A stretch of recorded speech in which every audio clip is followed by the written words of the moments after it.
مگر انہوں نے کسی مشورہ دینے والے کا نام نہیں لکھا۔ اس لیے یہ واقعہ بھی اب قائد اعظم کے آخری دنوں کے حوالے سے ایک کانسپریسی یا سازشی تھیوری بن چکا ہے، اور کچھ لوگ سمجھتے ہیں کہ انہیں ایک سازش کے تحت کوئٹہ سے زیارت بھیجا گیا تھا تاکہ وہ رفتہ رفتہ سلو ڈیتھ کی طرف رفتہ رفتہ موت کے منہ میں چلے جائیں۔ لیکن اس سازشی تھیوری کی سپورٹ میں دوستو کوئی ایویڈنس اور کوئی ٹھوس ثبوت موجود نہیں ہے۔ فاطمہ جناح نے بھی اس پر کسی شک کا اظہار نہیں کیا تھا، حالانکہ وہ ہر وقت اپنے بھائی کے ساتھ رہتی تھی اور ان سے قریب تو ظاہر ہے کوئی اور ان کے تھا بھی نہیں۔ یہاں دوستو آپ کو یہ بتا دیں کہ قائد اعظم کے زیارت پہنچنے کے بعد حکومت پاکستان کی طرف سے، وزیر اعظم لیاقت علی خان کی طرف سے انہیں علاج کی پوری سہولیات فراہم کی گئیں۔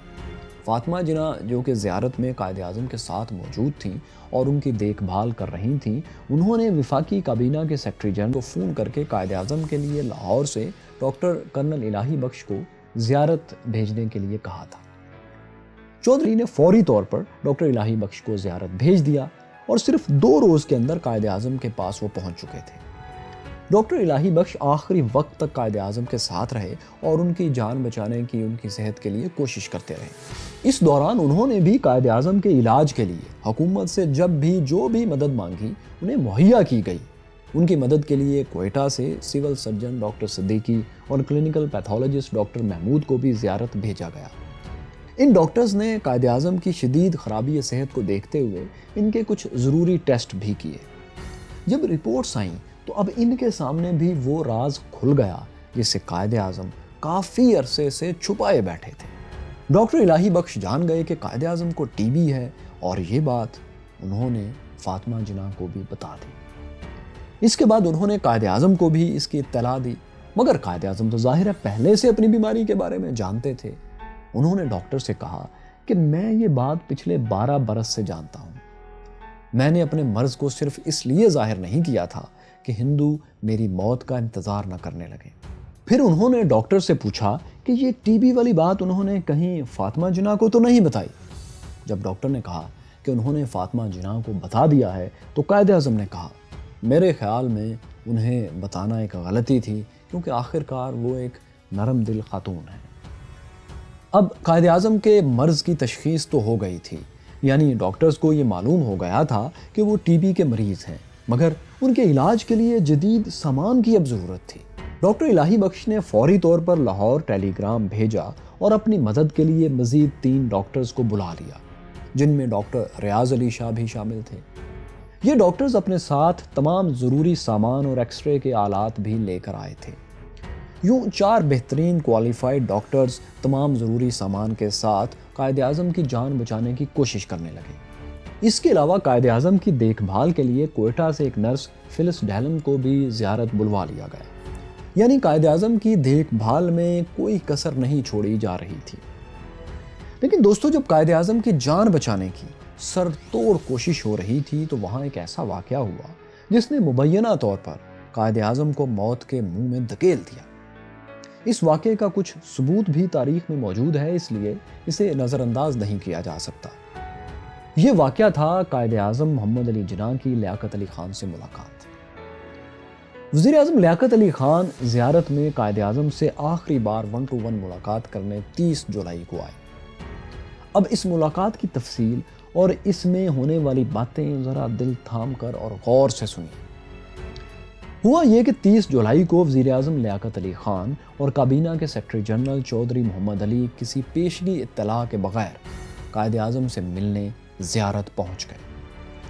جب قائد اعظم کو بتایا گیا کہ وزیر اعظم لیاقت علی خان ان سے ملنے آئے ہیں تو قائد اعظم نے مسکرا کر اپنی بہن سے کہا، فاطی، تم جانتی ہو وہ یہاں کیوں آئے ہیں؟ وہ دیکھنا چاہتے ہیں کہ میری بیماری کتنی شدید ہے اور یہ کہ میں اب کتنے دن کا مہمان ہوں۔ اس کے بعد قائد اعظم نے فاطمہ جناح سے کہا کہ وہ ابھی وزیر اعظم لیاقت علی خان سے ملنا چاہیں گے۔ جب فاطمہ جناح نے ان سے کہا کہ آپ ان سے کل صبح مل لیں تو قائد اعظم نے کہا نہیں، انہیں ابھی آنے دو، وہ خود آ کر اپنی آنکھوں سے دیکھ لیں۔ اس کے بعد لیاقت علی خان اور قائد اعظم کی ملاقات ہوئی۔ اس ملاقات میں کیا باتیں ہوئیں یہ بھی آج تک کسی کو معلوم نہیں، کیونکہ 1 to 1 ملاقات تھی۔ لیکن اس ملاقات کے بعد قائد اعظم بہت ہی مایوس اور تھکے تھکے سے نظر آنے لگے۔ اس دوران ڈنر ہوا تو لیاقت علی خان بہت خوش نظر آ رہے تھے اور وہ جوکس لطیفے سنا رہے تھے۔ یعنی ایک طرف قائد اعظم تکلیف میں دکھائی دے رہے تھے اور دوسری طرف لیاقت علی خان مطمئن تھے، مسرور تھے، یا بہرحال ایسا دکھائی دینے کی کوشش کر رہے تھے۔ اب دوستو، یہ سارا واقعہ جو بہت ہی دل دہلا دینے والا ہے، پاکستانی تاریخ کا ایک تکلیف دہ چیپٹر ہے۔ یہ واقعہ اگر کسی اور کی زبانی سنایا گیا ہوتا، کوٹ ہوتا، تو شاید اس پر یقین نہ کیا جاتا، مگر مسئلہ یہ ہے کہ اس واقعے کا گواہ کوئی اور نہیں، اس کا راوی کوئی اور نہیں، بلکہ قائد اعظم کی پیاری بہن اور ہر وقت کی ساتھی محترمہ فاطمہ جناح خود ہے۔ یہ واقعہ فاطمہ جناح نے اپنی کتاب میں لکھا تھا، مگر پھر ہوا یوں کہ جب یہ کتاب چھپنے کے لیے گئی تو یہ سارا واقعہ اس کتاب میں سے سینسر کر دیا گیا۔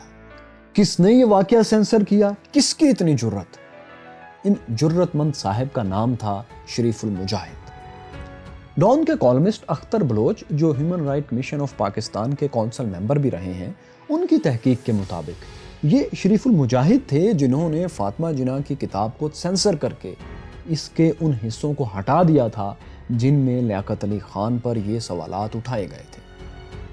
یہ شریف المجاہد وہی ہیں دوستو جنہوں نے 1976 میں قائد اعظم اکیڈمی قائم کی تھی۔ انہیں قائد اعظم کی زندگی اور تحریک پاکستان پر اتھارٹی سمجھا جاتا ہے۔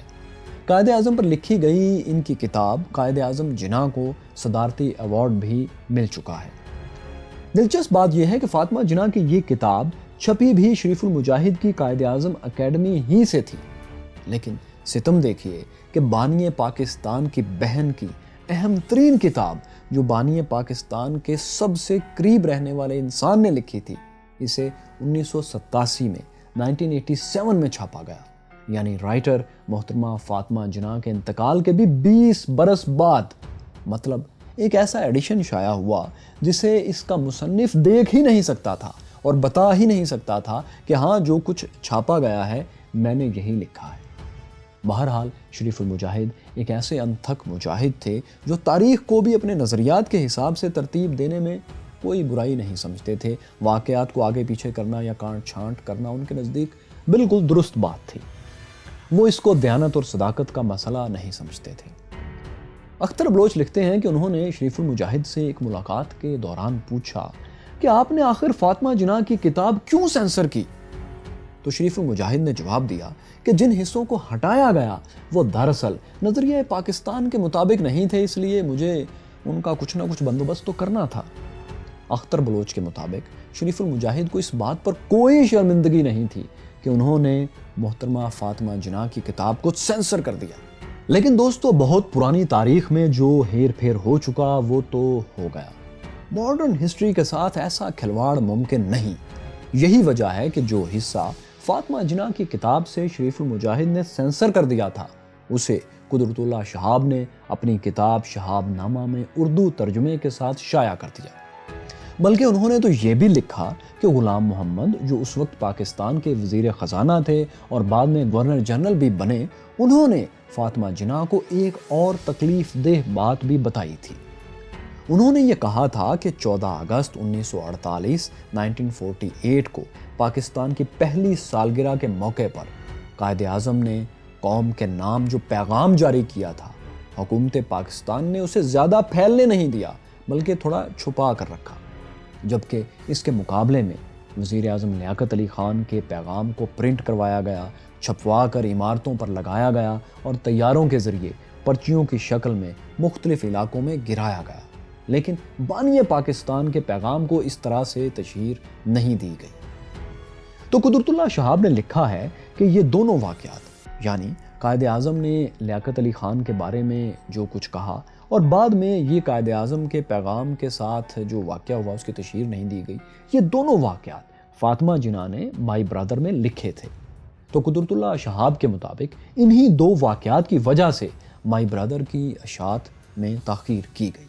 ظاہر ہے حکومتی سطح پر کچھ لوگ اس حق میں نہیں تھے کہ یہ واقعات عوام کے سامنے آئیں، کیونکہ وہ طاقتور لوگ تھے، لیکن شہاب نامہ کی وجہ سے یہ واقعات چھپ نہ سکے اور مائی برادر کے سینسر ہونے کے باوجود یہ واقعات لوگوں کے سامنے آخر آ گئے۔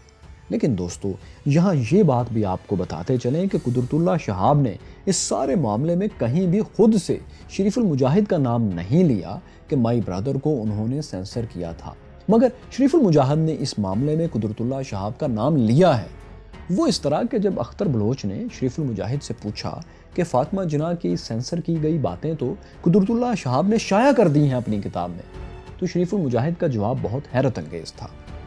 انہوں نے کہا اصل میں یہ قدرت اللہ شہاب ہی تو تھے جنہوں نے فاطمہ جناح کی کتاب سے یہ صفحات سینسر کروانے میں بنیادی کردار ادا کیا تھا۔ تو دوستو یہ جو لیاقت علی خان اور قائد اعظم کی ملاقات تھی، اس ملاقات کے بعد قائد اعظم بہت تھکے اور مایوس نظر آنے لگے اور انہوں نے کچھ کھانے پینے سے بھی انکار کر دیا تھا۔ البتہ قائد اعظم اور لیاقت علی خان دونوں نے ہی کسی کو نہیں بتایا کہ ان کے 1 to 1 ملاقات میں کیا باتیں ہوئی تھیں۔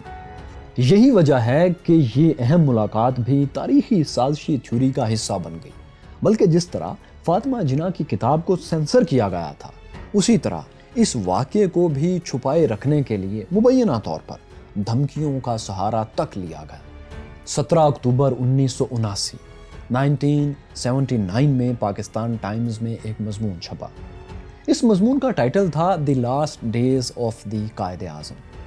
یہ مضمون شریف الدین پیرزادہ نے لکھا تھا۔ پیرزادہ نے اپنے مضمون میں ڈاکٹر الہی بخش کے بیٹے ہمایوں خان کو کوٹ کر کے ایک حیرت انگیز دعویٰ کیا تھا۔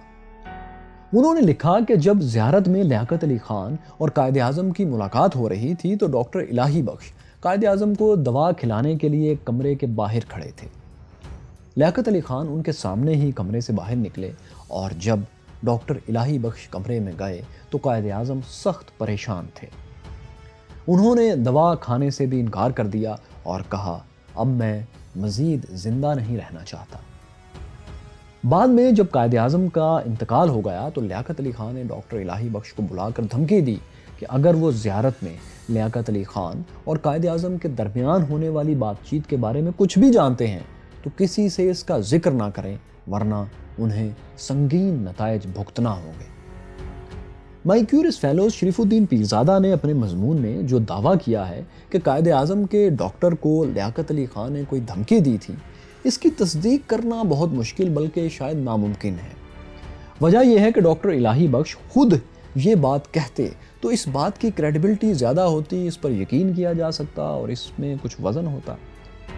لیکن ڈاکٹر الہی بخش نے تو اپنی کتاب with the Quaid Azam during his last days میں لیاقت علی خان کو تو بہت اچھے الفاظ میں یاد کیا ہے۔ وہ لکھتے ہیں کہ وزیر اعظم تو قائد اعظم کی صحت کے بارے میں مستقل پریشان رہتے تھے۔ انہوں نے تاکید کی تھی کہ قائد اعظم کی اس طویل بیماری کی جڑ کا ضرور کھوج لگایا جائے۔ وہ لکھتے ہیں کہ وزیر اعظم لیاقت علی خان اپنے رہنما اور دوست قائد اعظم کی بیماری پر بہت اداس تھے، جس سے ڈاکٹر صاحب کہتے ہیں کہ وہ بہت متاثر ہوتے تھے۔ اب دیکھیں کہ ایک طرف ڈاکٹر الہی بخش ہیں جن کے ساتھ مبینہ طور پر یہ دھمکی والا واقعہ پیش آیا، وہ اس واقعے کے بارے میں کچھ نہیں لکھ رہے بلکہ لیاقت علی خان کی تعریف کر رہے ہیں، جبکہ دوسری طرف شریف الدین پیرزادہ ہیں جو اس واقعے کے عینی شاہد بھی نہیں ہیں، نہ ہی انہوں نے ڈاکٹر الہی بخش سے یا ان کے بیٹے ہمایوں خان سے براہ راست یہ واقعہ سنا، بلکہ انہوں نے یہ واقعہ ایک تیسرے شخص سے سنا جس نے ہمایوں خان کو کوٹ کر کے یہ واقعہ شریف الدین پیرزادہ کو بتایا اور پھر پیرزادہ نے یہ واقعہ اپنے مضمون میں لکھ دیا۔ اس لیے یہ دھمکیوں والے دعوے میں سچائی شاید کم ہو یا پھر اس طرح کا ہے کہ تاریخ میں اب ہم اس واقعے کو بہت زیادہ اہمیت نہیں دے سکتے کیونکہ یہ براہ راست نہیں ہے۔ بہرحال اس واقعے پر آج بھی بحث ہوتی ہے کہ لیاقت علی خان نے زیارت میں قائد اعظم سے آخر ایسا کیا کہہ دیا تھا کہ فاطمہ جناح کو وہ پریشان اور مایوس نظر آنے لگے۔ اس کا ایک ممکنہ جواب ہماری نظر میں یہ ہو سکتا ہے کہ اس ملاقات میں شاید مسئلہ کشمیر پر کوئی بات ہوئی ہو، کیونکہ ان دنوں کشمیر میں جاری جنگ میں بھارت کا پلڑا بھاری تھا اور وہ زیادہ علاقوں پر قابض ہو چکا تھا۔ تو ہو سکتا ہے لیاقت علی خان نے قائد اعظم کو کشمیر کے محاذ کی تازہ ترین صورتحال بتائی ہو جو کہ زیادہ حوصلہ افزا نہیں تھی، اور قائد اعظم یہ بات سن کر وقتی طور پر پریشان بھی ہو گئے ہوں۔ اب اس ملاقات کے بعد قائد اعظم پہلے تو مایوس ہوئے، لیکن پھر ان کی صحت میں کچھ دیر بعد تھوڑی سی بہتری بھی آنا شروع ہو گئی۔ لیاقت علی خان سے ان کی ملاقات 30 جولائی کو ہوئی تھی۔ پھر ڈاکٹرز نے 13